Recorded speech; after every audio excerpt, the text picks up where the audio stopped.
This is a butter sculpting match like no one's ever seen. Contestants had to work in a 50 degrees fridge for 3 full hours to complete their work. First up was the fan lady. Her first knife chop, a corner of butter broke off. Next was this black girl, but she's much smarter. She used dental floss to slice the butter clean in half. Meanwhile, May was no slouch either, and was focused on her own block. The boss lady contestant was still MIA. The crowd kept growing. Even Bob came to support his wife. Some onlookers began to question the fan lady, and she just threw down her knife and quit. She complained to May's fridge station. May asked her how the little girl's carving was going. The two sneaked out to take a look and realized, this kid's good. The girl's name is Dee. She grew up in an orphanage. She was recently adopted by a couple. They supported her hobby but worried she'd get upset losing. But now it seems that worry was unnecessary. With 10 minutes left, May added final details to her character while eyeing Dee, who was smoothing butter with her tiny hands, even attracted a lot of attention from the kids. Just then, the boss lady finally arrived fashionably late. She pulled out a lipstick and casually gestured with it. The judges were just starting their countdown.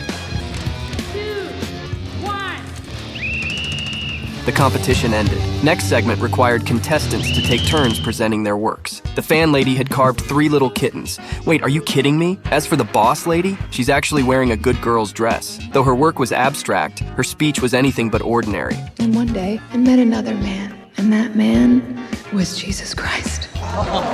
The third presenter was Dee. She adjusted the microphone stand's height, showing zero stage fright. Watching her supportive family in the crowd, she launched into her explanation with confidence. Most of them have been overwhelmingly positive.